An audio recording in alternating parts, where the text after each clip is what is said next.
Lakshmi's food കോർട്ടിലേക്ക് എല്ലാവർക്കും സ്വാഗതം. നിങ്ങൾ ഇതുവരെയായും എൻ്റെ ചാനൽ സബ്സ്ക്രൈബ് ചെയ്തില്ലെങ്കിൽ താഴെ കാണുന്ന ചുവന്ന ബട്ടണിൽ പ്രസ് ചെയ്ത് ചാനൽ സബ്സ്ക്രൈബ് ചെയ്യുക.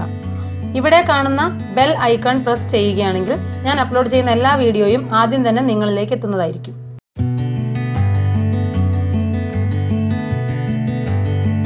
നമസ്കാരം, ലക്ഷ്മീസ് ഫുഡ് കോർട്ടിലേക്ക് സ്വാഗതം.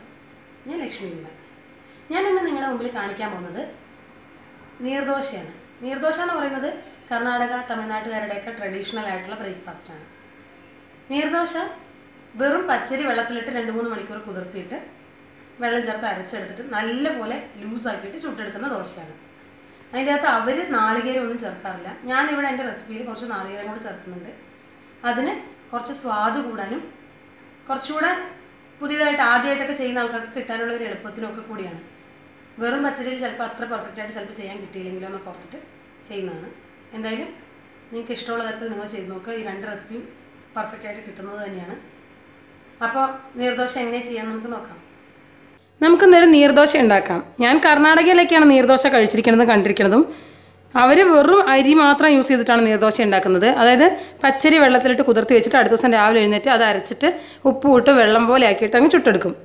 പക്ഷേ അതിന് കുറച്ചുകൂടി ടേസ്റ്റും പെർഫെക്ഷനും കിട്ടാൻ വേണ്ടിയിട്ട് ഞാനിവിടെ കുറച്ച് നാളികേരം കൂടി ആഡ് ചെയ്യുന്നുണ്ട്. നിങ്ങൾക്ക് ഇഷ്ടമുള്ള അളവ് എടുക്കുക കേട്ടോ. ഞാനിവിടെ ഒരു അളവ് പറയുന്നേ ഉള്ളൂ. 1 ഗ്ലാസ് അരി, പച്ചരി ഏത് അരി വേണമെങ്കിൽ എടുക്കാം. ഞാനിവിടെ ഇഡ്ഡലി റൈസാണ് എടുത്തിരിക്കുന്നത്. പക്ഷേ ഇഡ്ഡലി റൈസ് വേണം നിർബന്ധമൊന്നുമില്ല. കഴുകി ഓവർനൈറ്റ് സോക്ക് ചെയ്ത് വെച്ചതാണ് ഞാനിത്. മിനിമം 3-4 മണിക്കൂറെങ്കിലും സോക്ക് ചെയ്യണം. 3 മണിക്കൂറെങ്കിലും സോക്ക് ചെയ്താലേ ആ ഒരു പെർഫെക്ഷൻ കിട്ടുള്ളൂ. സോക്ക് ചെയ്ത ശേഷം ആ അരി നല്ലപോലെ വെള്ളം ഊറ്റിക്കളഞ്ഞ് വെച്ചിരിക്കുകയാണിത്. ഇനി ഇത് അല്പം വെള്ളം ചേർത്ത് ഒരു മിക്സിയുടെ ജാറിലിട്ട് അരച്ചെടുക്കാം. ഞാൻ മിക്സിയുടെ ജാർ എടുത്തിട്ടുണ്ട്. അതിലേക്ക് ഈ 1 ഗ്ലാസ് അരി എന്ന് വെച്ചാൽ കുതിർത്തുന്നതിന് മുമ്പുള്ള അരി കേട്ടോ പറയണേ, ചേർത്ത് കൊടുക്കുക. ഇനി അതിലേക്ക് ഒരു 3-4 ടേബിൾ സ്പൂണ് നാളികേരം. ഇതിനൊന്നും പ്രത്യേകിച്ച് അളവൊന്നും ഇല്ല കേട്ടോ.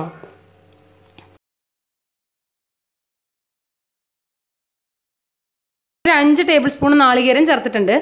4 ടേബിൾ സ്പൂണെങ്കിലും മിനിമം ചേർക്കണം. എന്നാലേ ആ ഒരു ടേസ്റ്റായിട്ട് അറിയുള്ളൂ നാളികേരത്തിൻ്റെ. അതിന് വേണ്ടിയിട്ടാണ്. കൂടുതലോ കുറവോ ആവാം. പക്ഷെ എന്ന് വെച്ചാൽ ഒരുപാട് നാളികേരം ആക്കണ്ട, അരിയേക്കാളും കൂടുതലാക്കണ്ട. 4-5 ടേബിൾ സ്പൂൺ ചേർത്ത് കൊടുക്കുക. ഇനി നമുക്കിത് ഒരല്പം വെള്ളം ചേർത്ത് നന്നായിട്ട് അരയ്ക്കാം. ആദ്യം തന്നെ വെള്ളം പോലെ ആക്കണ്ട, കുറച്ച് വെള്ളം ചേർത്ത് അരയ്ക്കുക. അത് കഴിഞ്ഞിട്ട് നമുക്കത് വെള്ളമാക്കാം.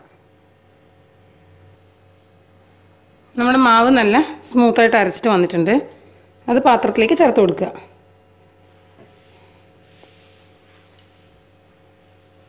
നമ്മുടെ മാവിലേക്ക് നമുക്കിനി കുറച്ച് വെള്ളം ചേർത്തും മിക്സ് ചെയ്യണം.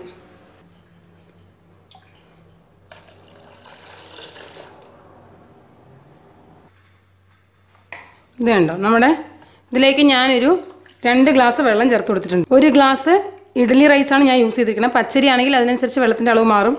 സംഭവം ഒരു പാലും വെള്ളത്തിൻ്റെ പോലത്തെ കൺസിസ്റ്റൻസി ആയിരിക്കണം. അല്ലാതെ ഒരുപാട് തിക്കാവാൻ പാടില്ല. ഇങ്ങനെ ഒഴിച്ചാൽ ഇങ്ങനെ ആവുന്ന തരത്തിലുള്ള കൺസിസ്റ്റൻസി.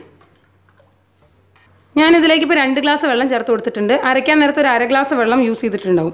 1 ഗ്ലാസ് അരിക്ക് 2-2.5 ഗ്ലാസ് വെള്ളത്തോളം മൊത്തം യൂസ് ആയിട്ടുണ്ട്. ഇനി നമുക്കിത് ചുടുന്നത് എങ്ങനെയാണെന്ന് നോക്കാം. ഇതിൽ ആവശ്യത്തിന് ഉപ്പ് ചേർക്കുക.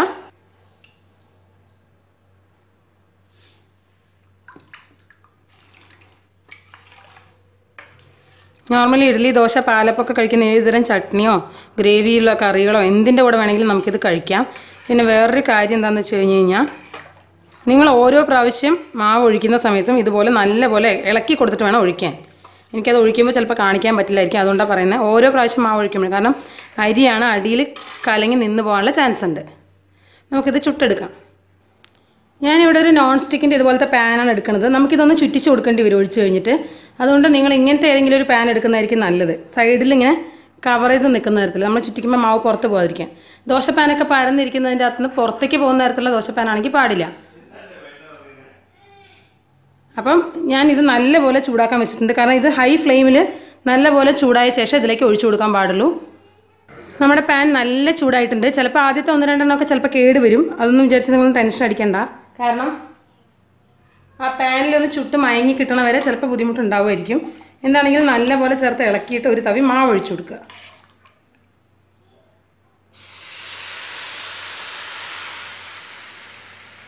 ഒരു തവി എന്ന് പറയാൻ പറ്റില്ല,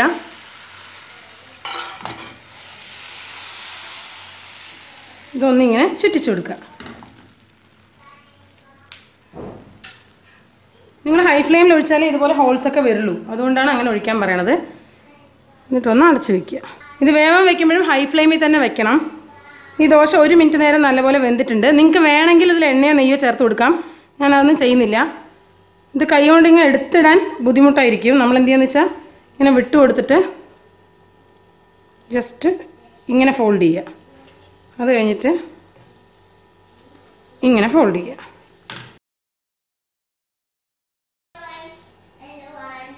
പ്ലേറ്റിലേക്ക് ഇങ്ങനെ അങ്ങ് എടുത്ത് വെക്കുക. ഇതുപോലെ ബാക്കി ദോശ ചുട്ടെടുക്കാം. ഓരോ പ്രാവശ്യം ഒഴിക്കുമ്പോഴും നമ്മുടെ കല്ലൊന്ന് തുടച്ചു കൊടുക്കണം. ഹൈ ഫ്ലെയിമിൽ തന്നെ ഇരിക്കട്ടെ.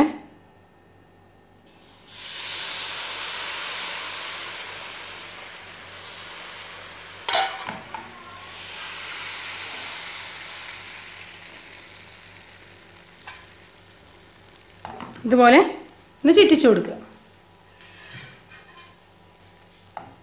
ഇത് വേവണതിന് മുമ്പ് തന്നെ നമ്മൾ അടച്ചു വെക്കണം, അല്ലെങ്കിൽ ഇവിടെയൊക്കെ ആ മാവ് പോലെ നിൽക്കും. 1 മിനിറ്റ് നേരം അടച്ചു വെച്ച് നന്നായിട്ട് വേവിച്ചിട്ടുണ്ട്. ഇനി ഇത് ചുറ്റുന്നൊക്കെ അങ്ങനെ വിട്ട് വരും.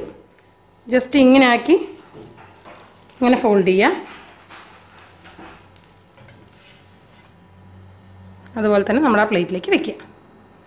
വളരെ എളുപ്പത്തിൽ നല്ല ടേസ്റ്റി ആൻഡ് പെർഫെക്റ്റ് ആയിട്ട് ചെയ്യാൻ പറ്റുന്ന നീർദോശയാണ്.